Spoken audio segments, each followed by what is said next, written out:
channel here over at SubScribestar.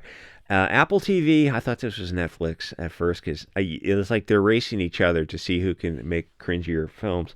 Destroyer of stock values, where race mixing is good in this new show, and anyone who wants to defend their nation, like nationalists, from the globalist vermins who are destroying the nation, are somehow the bad guys because in Hollywood world, it's upside down. And get ready for the predictive programming of accepting the concept of pre-crime, which is like 1984 Wrong Think or the Minority Report. I think that was Philip K. Dick.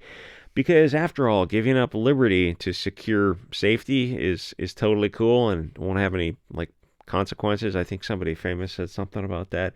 So in this show, they're talking about the characters going after mass shootings. Note that term. The left wing uses that quite a bit. Instead of saying something more general like, well, wait, why so specific? Why wouldn't you just go after violent crime? Or if you wanted to stop homicide, I mean, this going after like profiling militias is a waste of time. It's a waste of money. You just go to Detroit, St. Louis, and Chicago and increase the police presence. You don't need to like cognitively analyze their behavioral patterns. You just need to go to Chicago and put more police on the street. It's just that simple. There, I saved you. I saved you a department under the FBI. It's like, yeah, that's kind of Occam's razor. Why wouldn't you just go to where the homicide actually is? Oh, because that's not going to get the people we want to get. And the in their world, the white people who created the country, the people from Europe, are the problem. But the third world people who build the third world are actually super smart, safe, and awesome. And it's actually blonde people who are the criminals. And probably something about flying pyramids and recipes not being transferable. So to the extent I can cover this on YouTube, what a challenge this is going to be. Somehow I don't think this show is going to be a huge success. We're the race mixing globalist lady. And she's not the only one in the show who of course race mixes, who works with a corrupt government, which, have the events of the past 5 years maybe made somebody on the left, anyone on the left, kind of look at the government, the media, the pharmaceutical industry and go, you know what, maybe we should just dial back the trust just a little bit. Like, anyone on the left come to that conclusion? Like, how are those how's that experimental treatment going for you? Like, what number are you up to? It's got to be like over 10 by now. I wouldn't know because obviously I never got it. So they're going to go after the people who are trying to save the nation from, turning it into a s-hole, instead of going after the people who actually commit domestic large-scale malintent issues, which are, I think New York had an issue about 24 years ago. Instead, it's going to be pushing this kind of cringe stochastic terrorism against you. And also the other issue is people are going to kind of have to come to the conclusion that Hollywood in general is not about the money. There's no way you could still be thinking that. And I know it's a big psychological hurdle to get over, because a new show comes out and you just ask, well, is it Blonde Man bad? Yeah, of course it's Blonde Man bad. Oh, do you think that's going to sell? Is that what the audience is really looking for? Absolutely not. So this kind of stuff is like a decade out of date, especially when you can literally look at the video of the Ukrainian girl getting deleted on the subway, and it's not blonde-haired, blue-eyed guys and Hugo Boss who are, LARPing as World War II who are the ones who are doing that. Though Netflix had a commercial, someone juxtaposed the real video versus the Netflix had an ad, and it was like a blonde guy on a train, and he was harassing some kind of brown girl. And all the other brown girls on the train were filming him, and they go, we put this on Facebook Live. And people literally split screen the video to the actual video, which is too graphic to show. And it's like this level of gaslighting. I mean, people look at this and go, like, just have a civil war already. It's like, how long can you continue this kind of like 1984? So some of the things that kill the narrative of blonde people bad are, well, social media, obviously, and camera technology allowing cameras to be everywhere cheaply. So this kind of anti-white gaslighting just doesn't work anymore. For the simple reason, you can get online and watch new daily videos of what's actually at issue in America. The place where, you see videos of violent blonde people are mostly in fiction. Specifically, comic books are a great place to really know the depth of gaslighting, you can start about 10 years ago and work your way up. From 2010, I was just going back into comics again, thinking about doing some videos on that. 2010 to like, I don't know, maybe a couple years ago, it was really the peak of them just getting more and more insane. Al Ewing's Immortal Hulk 1 to 50 is a good example. The art, I know, was good. One of the artists got canceled for some kind of joke. So this stories about people in Idaho forming militias kind of thing, and they're, I'm sure, walking around menacingly carrying the rifles that the left wing want banned, and presumably loudly plotting crime, probably while dropping epithets and just being as straw man offensive as possible. Or, maybe it's MAGA country. Boy, you best be getting while the sun is. I mean, a lot of that kind of stuff with the left is calling people boy, and like they did that in Sinners too. Is just the stupidest, but it's a power fantasy for people.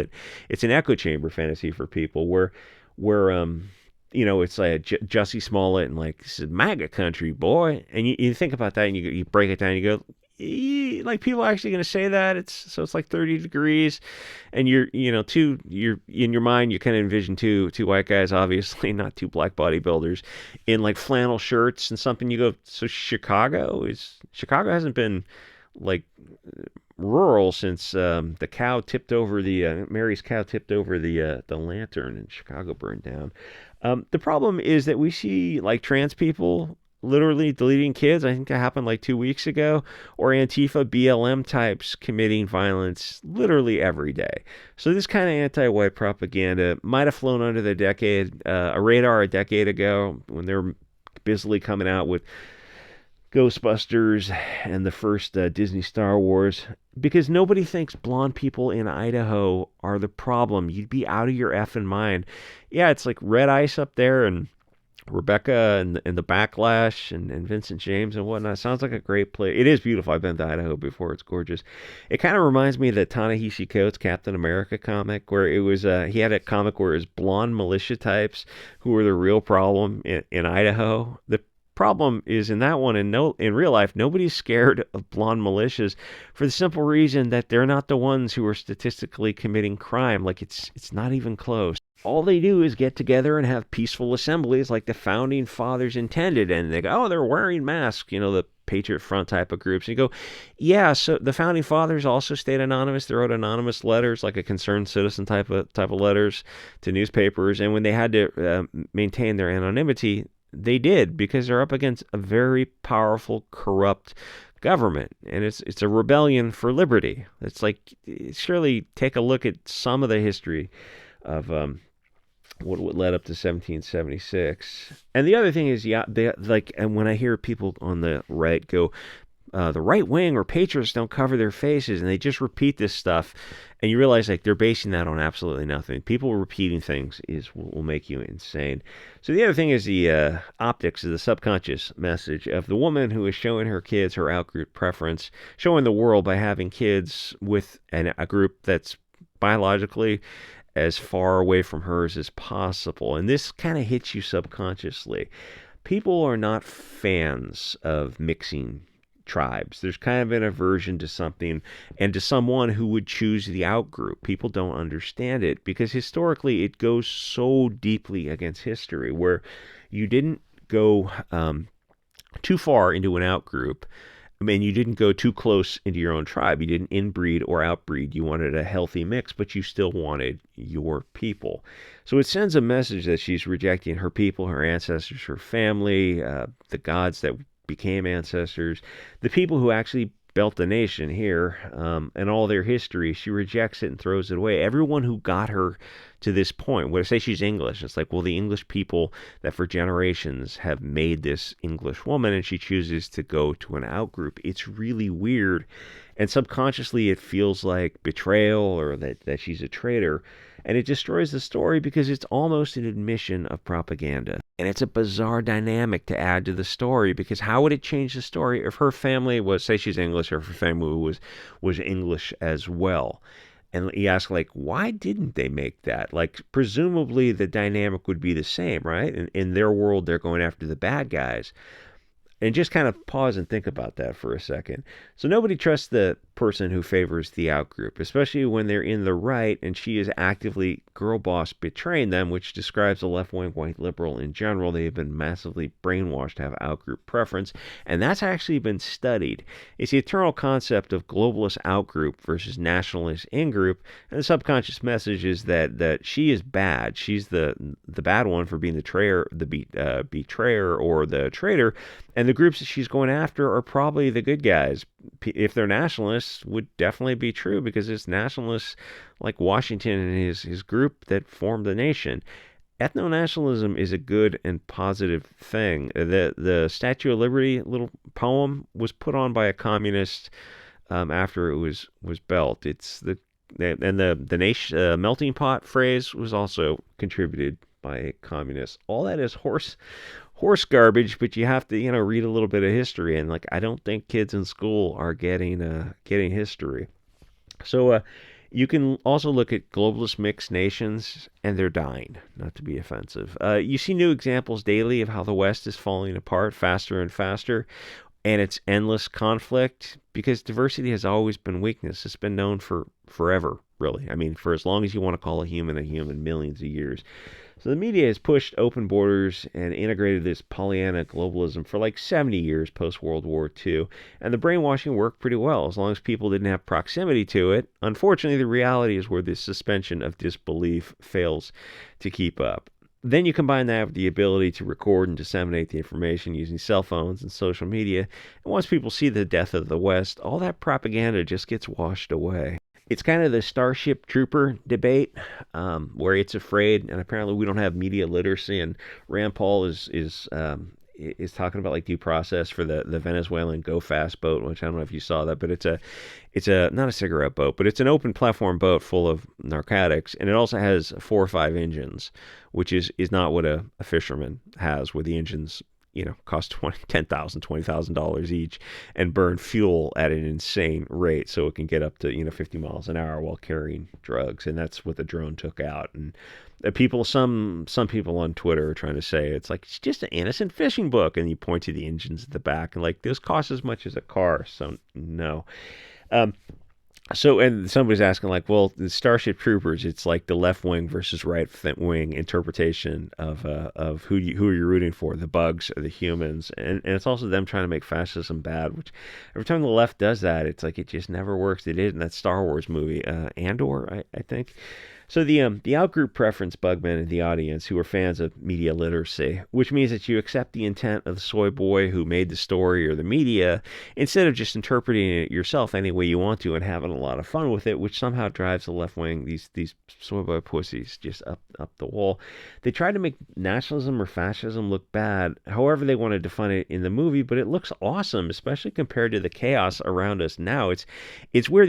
They're expecting you to have a Pavlovian response to those fascism or nationalism or whatever, but they never actually stop to say, wait a minute, why is it bad? Here's the evidence for it, because it looks friggin' awesome.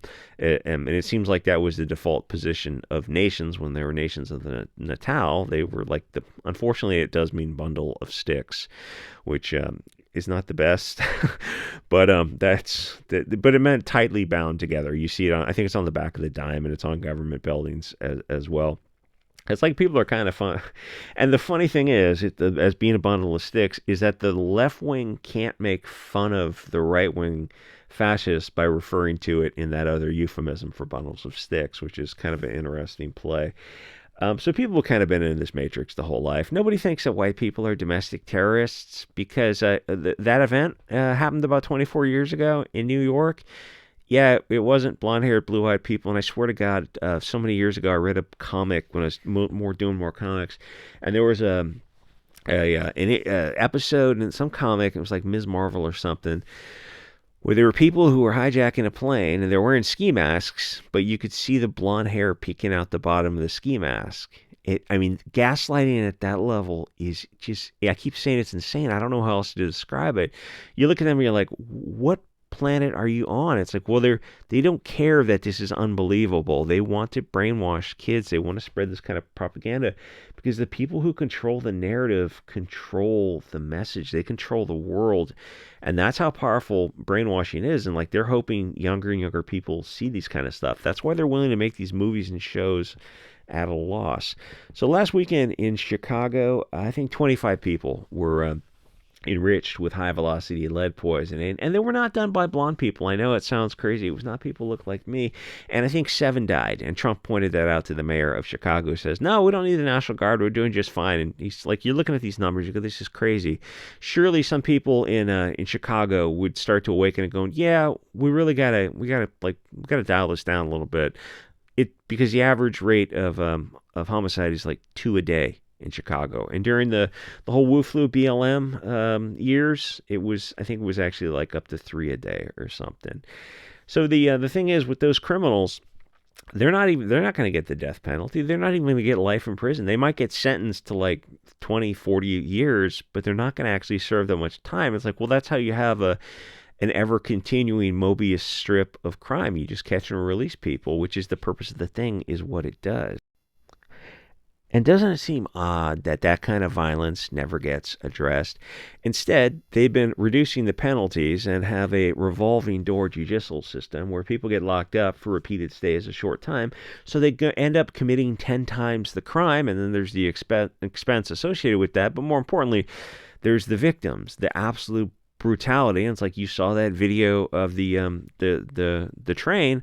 That guy had been arrested like 20 times. And at some point, people are pointing out, at some point that person has to be removed from society. You can't have the system we have now. And it's like, to people's credits, they're finally starting to talk about this kind of thing. I don't know if you remember California, 3 strikes, they're out, or Prop 217, or a bunch of stuff California had back in the 80s and 90s when people, when the state was still white. It was, I think, 80% white back in the 80s. Now it's like 35% white. So, hashtag winning. How's California doing? Oh, it's not doing too well. And then they complain the criminal justice system doesn't work because it's catch and release. Like, you have to actually use it and put people in prison for life, or bring back the deletion penalty.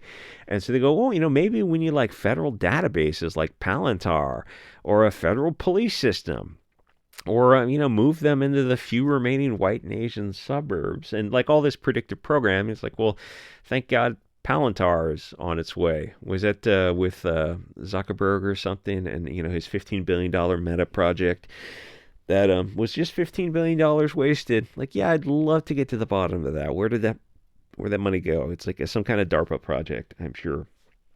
But anyway, you want to know how captured the system is? They go, we're going to focus on mass shootings instead of, like I said, homicide or violence in general. So what the FBI did is they just, they call those gang related, and they simply removed them from the list because they were desperate for a way to increase the white numbers.